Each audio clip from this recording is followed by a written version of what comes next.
Today, we're diving into a gripping story that will leave you speechless. It's a story of love, betrayal, and the strength to rebuild when everything comes crashing down. Before we get started, don't forget to hit that subscribe button and ring the notification bell so you never miss my new video. We're here to explore the raw, unfiltered truth behind these stories and uncover the lessons they hold. Let's not waste any more time, and here is the story. So here I am, a 27-year-old dude sharing my messed up experience with my unfaithful wife. Before we start, bring some water or coffee, subscribe my channel, and let's start. Let's bring in the main character, my wife Kelly, who's a year younger than me. She recently cheated on me with a buddy of mine who's also 27. We'll nickname him Jay for the sake of the story. Our tale kicks off when I was 22. I was at a buddy's wedding and ended up sitting next to Kelly. We were both close with the couple, she was besties with the bride, and I was pals with the groom. Little did we know, our friends had cooked up a scheme to set us up by seating us together at the wedding. When I first saw Kelly, I was totally floored by her looks. As we started to talk, it was clear that we had a ton in common. Our chat was smooth, and we hit it off right away. We gabbed, enjoyed the wedding grub, and even cut a rug on the dance floor. It was a night full of dancing, boozing, and, you guessed it, a little canoodling right there in the middle of the dance floor. Our friends, the happy couple, were thrilled to see their matchmaking plot come to life. They jokingly asked us about our relationship, but we just brushed it off and kept enjoying our night. When we said our goodbyes, we didn't swap numbers. But then, a week later, I got a text from Kelly asking me out. Our bride friend had given her my number. I didn't think twice, I said yes, and that's how our relationship started to bloom. Fast forward a few years, and things were going great. Apart from the usual squabbles that all couples have, nothing major ever came up. So eventually, I asked her to marry me. Less than a year later, we tied the knot. We had a little over a year of marital bliss before my world fell apart. Just before our first anniversary, I noticed Kelly acting differently. She started guarding her phone, her girls' nights out seemed to multiply, and our love life pretty much disappeared. I brought up these issues a few times, only to be brushed off and accused of being insecure. Kelly didn't seem to care about my feelings or worries. So, in return, I became distant. The loving goodbye kiss when I left for work disappeared, and our chats dwindled to just the essentials. Then came the night when I couldn't take it anymore and decided to do some digging. While Kelly was asleep, I went through her phone and laptop, checking her texts, emails, and messaging apps. But I didn't find anything fishy. Having read tons of stories on here, I knew there was one more place to check, her car. I snuck into her car, and lo and behold, I found a second phone. I knew right then what was happening, but I wanted to collect all the proof for when I confronted her. I didn't want her to brush it off, saying it was a one-time thing or some other baloney. I went through the phone, finding only one sketchy number. I read every text, hooked up the phone to my computer, and printed out every chat and picture. That night, I found myself looking up divorce attorneys in my home office.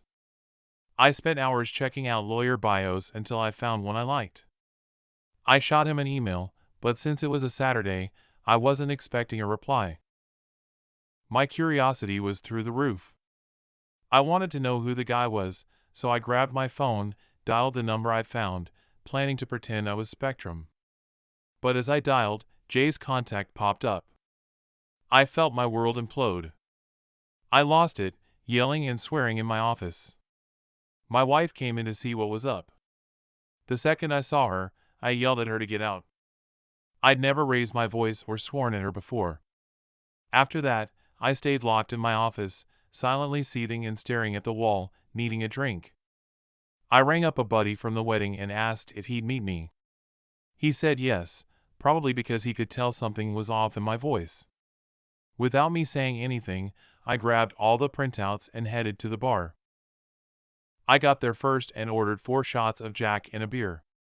When my friend, let's call him Tony, showed up, he found me finishing my last shot. When he asked what was up, I just blurted out that Kelly was cheating.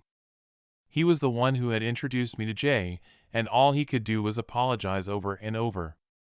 Even though Jay and I weren't close, we were cool whenever we bumped into each other at parties. I made Tony swear not to tell anyone about this. I hadn't even talked to Kelly or a lawyer yet.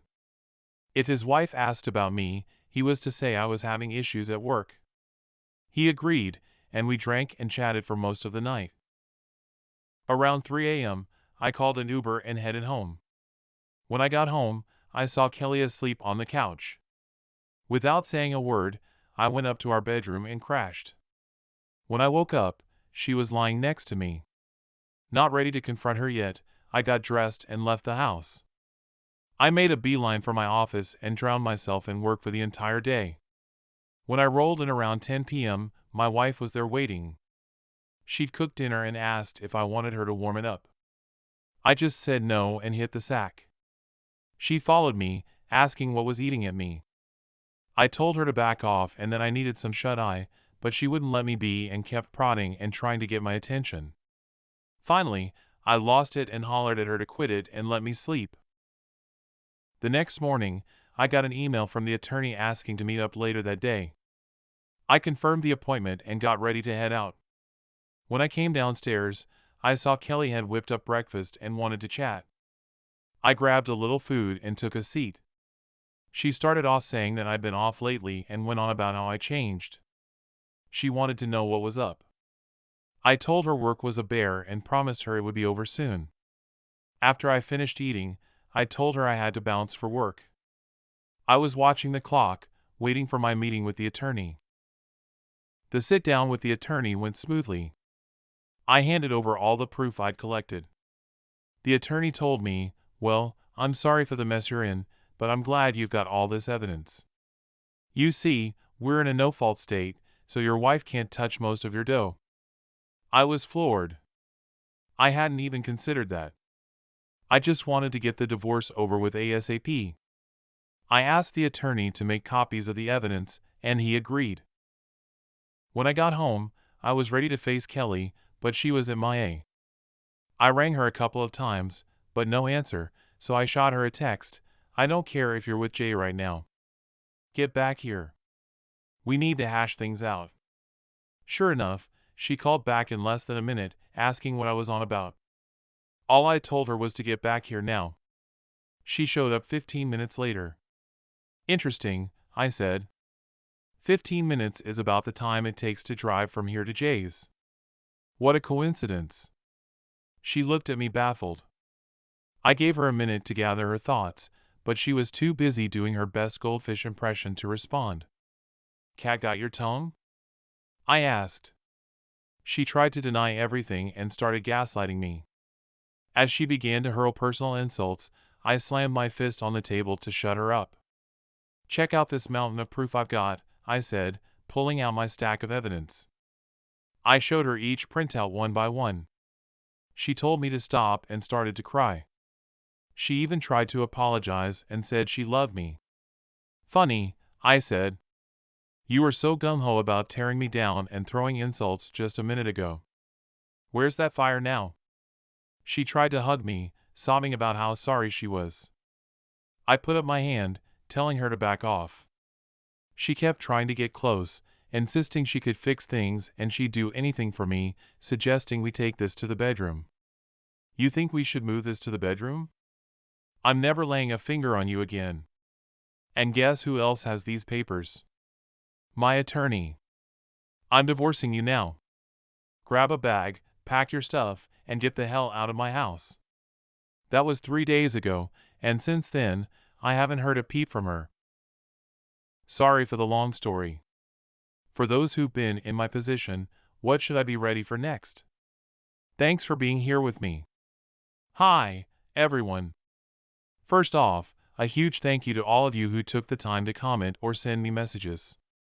Your advice and kind words mean the world to me. Sorry if I haven't managed to respond to all your comments. I've been trying to keep up. After the first post, I was swamped with a ton of advice. Being the level-headed guy I try to be, I decided to take most of it. This morning was all about damage control. First on the agenda, scheduling a doctor's visit for an STD test. That's now set for 2 days from now. Next, I touch base with my support crew, my dad, and a couple of close buddies. They've all been super supportive, offering their own 2 cents and even assistance.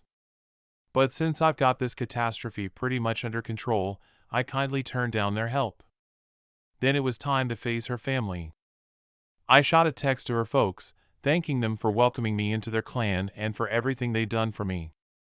But with a heavy heart, not really, they were kind of overbearing, and even though they're good people, I'm glad I don't have to deal with them anymore. I let them know that Kelly and I were splitting up. I told them they could hit me up with any questions if they wanted to. Next, I had to share the news with Kelly's sister. We had been close, and I knew this news would damage our friendship. I texted her, "Hey, I hate to text you this, but Kelly and I are getting a divorce. I wanted you to know from the get-go. You treated me like a brother, and I'll still be here if you ever need anything from me." Not long after, her parents got back to me. Here's how that chat went down. "Parents, we're really sorry to hear this. What's going on? Why hasn't Kelly told us anything?"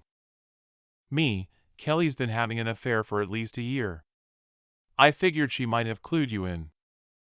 Parents, "We haven't heard a peep from her. We'll give her a ring. Are you certain about the affair?" Me, "I'm sure as hell. I found their texts." Parents, "We're really sorry. We'll try to reach out to her." After handling her family, it was time to tackle the big job of facing Jay's fiancée. I had this nagging feeling that Kelly and Jay might have cooked up some clever scheme to keep their secret under wraps. Either Kelly hadn't let the cat out of the bag about me knowing, or they're just boneheads. I texted her around 2 p.m. asking if we could grab a coffee. We met at some hipster coffee joint. As I choked down my terrible coffee, I said to her, "There's no sugarcoating this, so I'll just spit it out. Jay's been stepping out on you with my wife for over a year." She was clearly shocked, so I added, "I only discovered it a few days ago. I should have told you then, but I had a divorce to get rolling and my own pity party to throw." She asked how I found out, so I spilled the beans. That's in the first post. I asked if she wanted to see the proof I'd collected and pulled out a binder. She took the binder and skimmed the messages and pictures and just started to cry quietly. I told her she could take the binder. I even had extra copies in case she wanted to confront Jay or put his lying skills to the test. She thanked me, stood up, took the binder, and walked out. As she left, she looked totally crushed.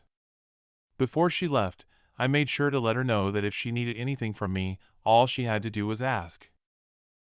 Now, I know a bunch of you told me to stay on the wagon and keep a level head, but honestly, my world has just come crashing down. So, I've decided to take this week to wallow in self-pity on my back deck with some booze, cigars, and some blasting tunes. But don't sweat it. This pity party will wrap up when the week's done.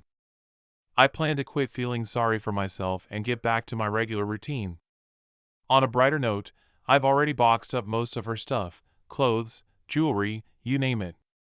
I even did her a solid and tossed in our wedding album and every photo with her in it in the boxes. I've been told I'm a stand-up guy. If and when she decides to swing by for her stuff, I don't plan on playing the gracious host for any longer than I have to. And before your mind goes into overdrive, let me assure you that I didn't trash her clothes or anything. Okay, I might have smashed a few picture frames, but I mean, who's keeping score? As of right now, everything's pretty chill. I've done my part spreading the ugly truth about the affair to everyone who needed to know. My doctor's visit is scheduled, my attorney is working to get me out of this jam, and 90% of her stuff is neatly packed in boxes. If she keeps her distance, this might just be the smoothest divorce in the books. Update, so, here's the latest. Since the last update, I've been wallowing in my personal pity party, drinking, and more drinking. I'd say this is my first somewhat clear-headed moment since the bombshell dropped. The whole roller coaster of emotions has been tough to put into words, but number probably hits the nail on the head. So, I mentioned that I'd clued everyone in on the situation. The only one who didn't respond was Kelly's sister, Wendy, who I've always been tight with. That very night, after a few more rounds, I blacked out on my back deck. A hodgepodge of bottles and beer cans kept me company. I woke up to the smell of breakfast cooking. My first thought was, oh great, Kelly's back and thinks a breakfast peace offering is her get-out-of-jail-free card. Gearing up for a shouting match, I was stunned to see it was Wendy. Wendy saw I was up, bolted over to me, and gave me a hug.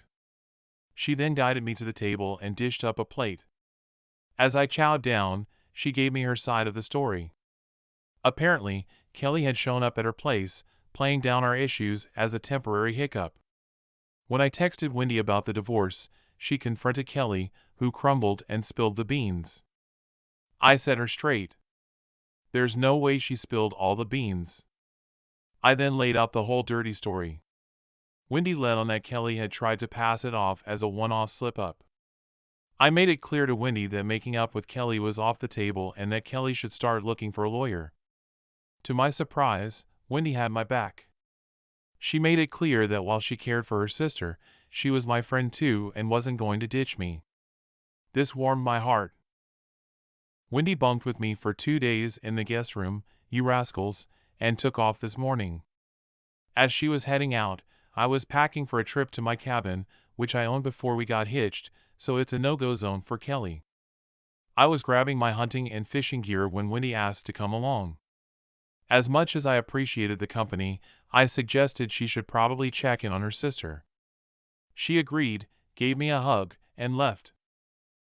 For any of you cooking up a romance between Wendy and me, slow your roll. She's only 20. Way too young for me. We have a solid friendship, nothing more. In other news, I did get tested at the doctor's. The results should be back by Monday. I've also been touching base with Jay's fiancée, offering a shoulder to cry on if she needs to vent. I'll be online for a bit, so feel free to drop any questions or advice in the comments or messages. However, I'm heading to the cabin for the weekend, where there's no internet, so I'll be off the grid. Kindly remind you to drop a like and subscribe my channel. I want to thank each and every one of you for reading, reaching out, and showering me with support. You all have been the beacon of hope at the end of a very bleak tunnel. To those of you navigating similar storms, my advice is to stay on track, set one goal at a time. In my case, it was lawyer, doctor, then spreading the word. And remember, keep your personal business off the internet. Thanks again for your patience and support. Here I am again. I filled you in on Wendy coming over to my place and staying for a couple of days. She took off when I was heading to my cabin for some hunting. Good news, I bagged a nice chunky 8-pointer buck on my first day out there. This was a lucky break, as it left the rest of my time for fishing.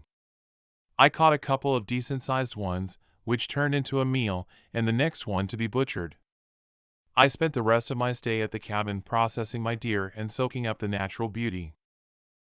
Apart from a drink or two a day, I spent my trip sober, as promised. My boozing was limited to the previous week. Now on to the events of the past few days. I got a call from my doctor, and thankfully, all is clear. Not too shocking, given the lack of steamy nights with Kelly in the past few months, but it's always better to be safe than sorry. I touched base with Jay's fiancée but didn't get a response for a while. She eventually got back to me, saying she was bunking with her family. Reading between the lines, it seems she's not having a great time either.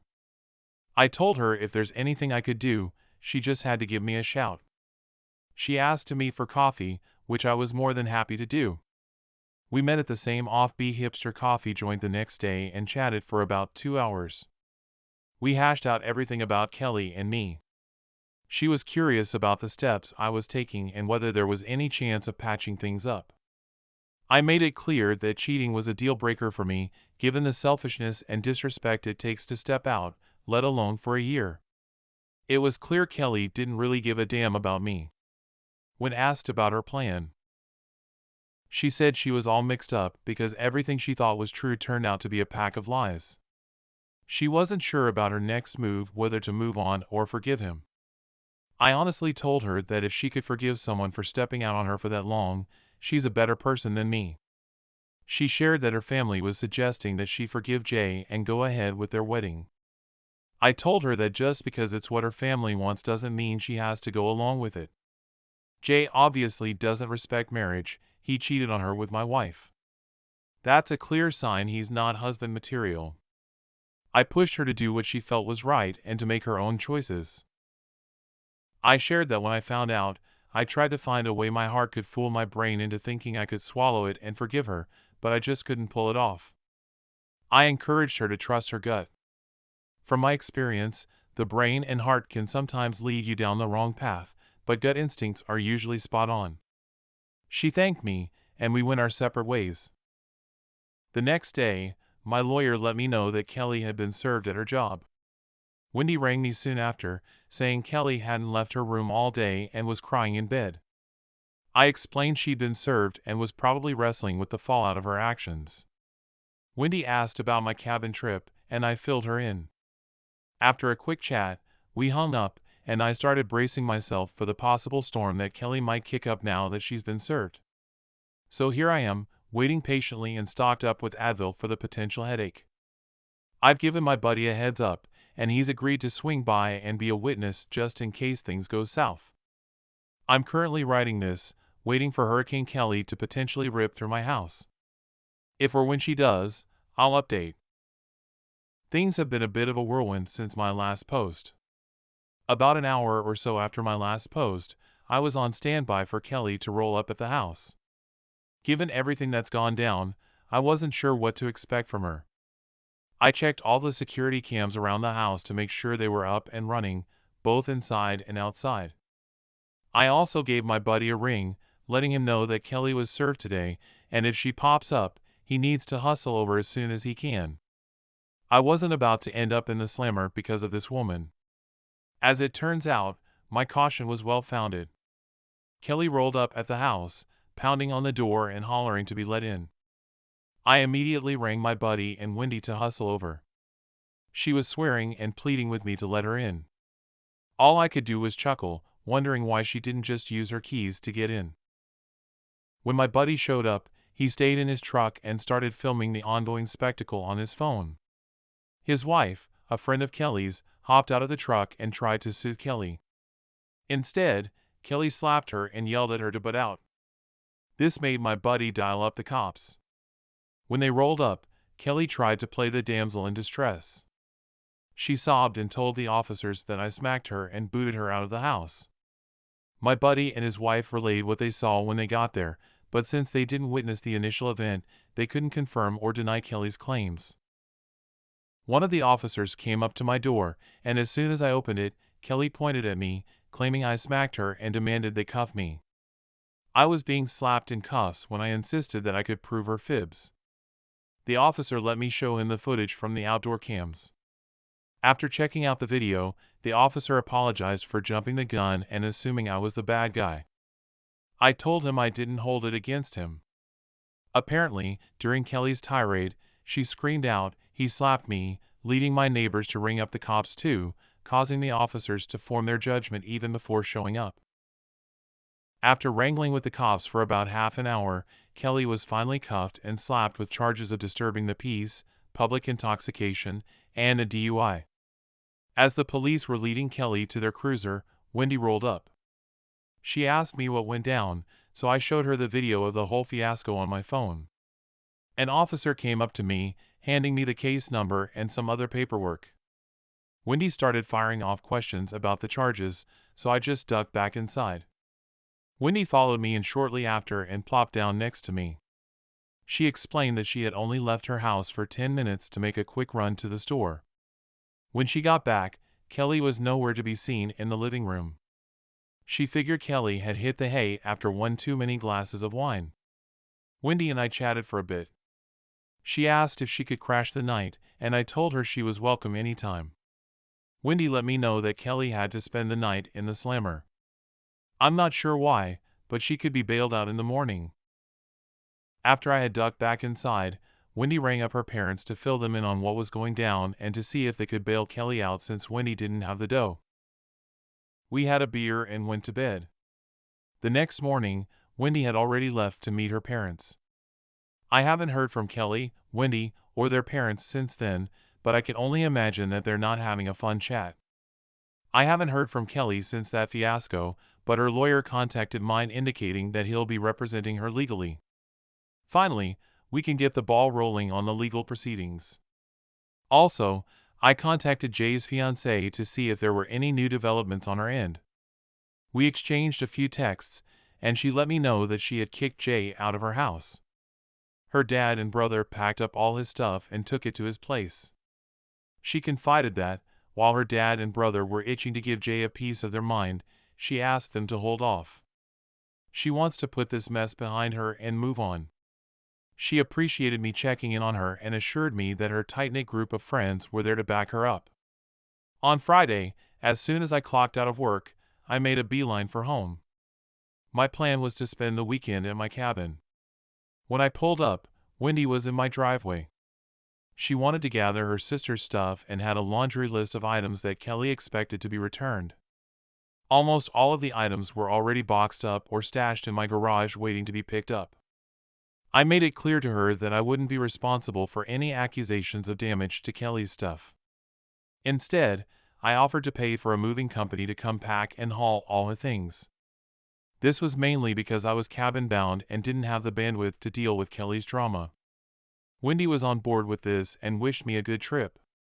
She grabbed a box of Kelly's clothes and loaded them into her car. Before she took off, she asked if she could tag along on my cabin trip, to which I responded with a resounding yes. The weekend at the cabin was a blast.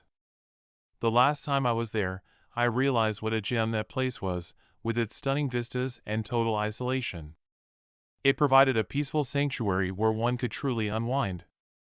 On Monday, I rang up a moving company, and by Tuesday, 3 burly guys with a massive truck showed up and began loading up Kelly's stuff. I meticulously documented and snapped photos of each item as they were being packed and loaded. I thanked the movers for their patience and slipped each of them an extra $50. I sent all the photos and recordings to my lawyer and carried on with my day.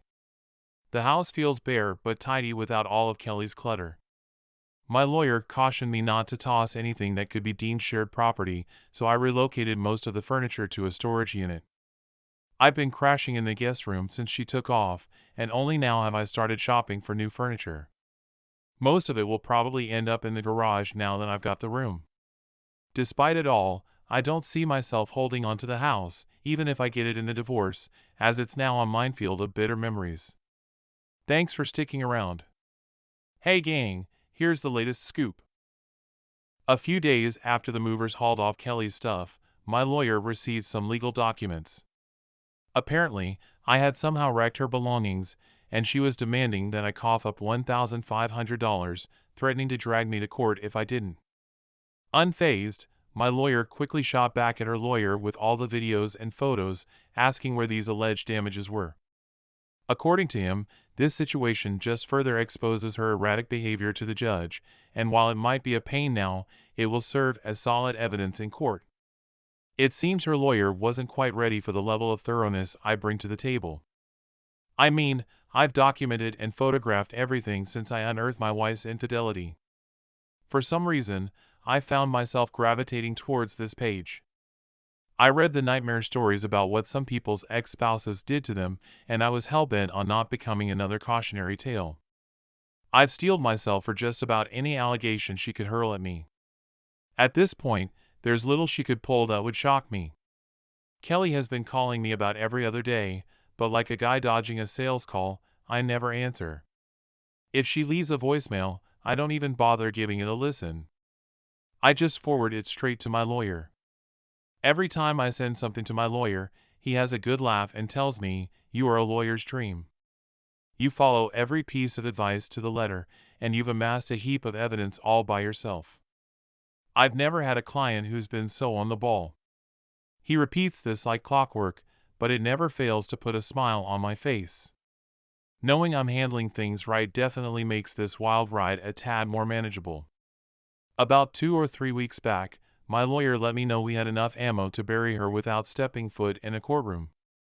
If our attempt falls flat, at least it would look good on us for trying. We set a date to meet at a neutral lawyer's office. He cautioned me not to react to anything Kelly might throw at me, reminding me that everything would be on record for a judge to review if it goes to court. We got there early, and to my surprise, she was already there, her lawyer in tow. It felt like a scene straight out of legal drama. The lawyers kicked off their cordial banter while Kelly and I sat in silence, the air thick with tension. Kelly's lawyer broke the silence, asking about our proposal.